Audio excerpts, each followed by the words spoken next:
Okay, gusto kong malaman ito, no? Bali, ang Global Premiers, ang ginagamit niyang payment processor ay yung payment processor ng Popmall. Ano ba yung Popmall na yan? Ang Popmall na yan ay parang Amazon or Lazada or Shopee.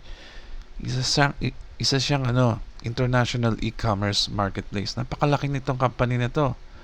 Bali, dun sa website ng Popmall na yan, open sila. Nakalagay dun yung mga companies sa iba't ibang bansa. Nakadisplay yung address, phone numbers ng bawat bansa like US, Canada, Singapore, parang meron din sa Vietnam and Hong Kong, parang ganyan.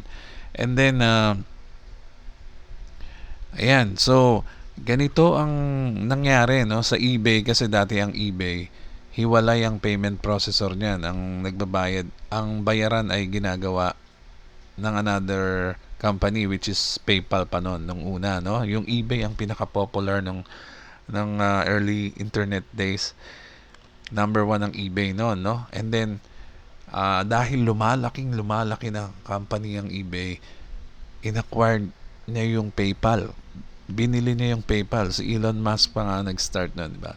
And then, yun, nagkaroon, gaya ng Popmall, ang eBay ay matagal nang gumagamit ng sarili niyang payment processor mula nung nakuha niya yung PayPal.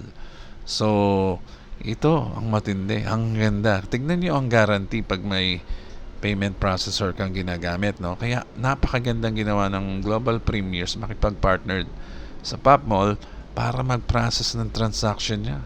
So pwedeng safe magbayad sa platform ng Global Premier, guaranteed by Popmall. Tingnan niyo ang sabi niya, oh. If you have any request related to chargeback, refund, or cancel order, please contact us by replying this email, no? So, tignan nyo, guarantee to support you in 24 hours faster than your banks. Ganyan katindi. Ganyan kaganda ang ginawa ng Global Premier dahil kasi pagka e-commerce ka company at hindi mo na receive ang expected services or product na binili mo, no, sa platform nila, okay, pwede mo yan i-dispute, pwede mo yan ma-refund, no? Magiging middleman ang Popmall between seller and buyer, at magdi-decide siya kung kanino niya, kung ibabalik niya yung pera kay customer, yan, tama, sa buyer. So ganyan kaganda ang ating program, no?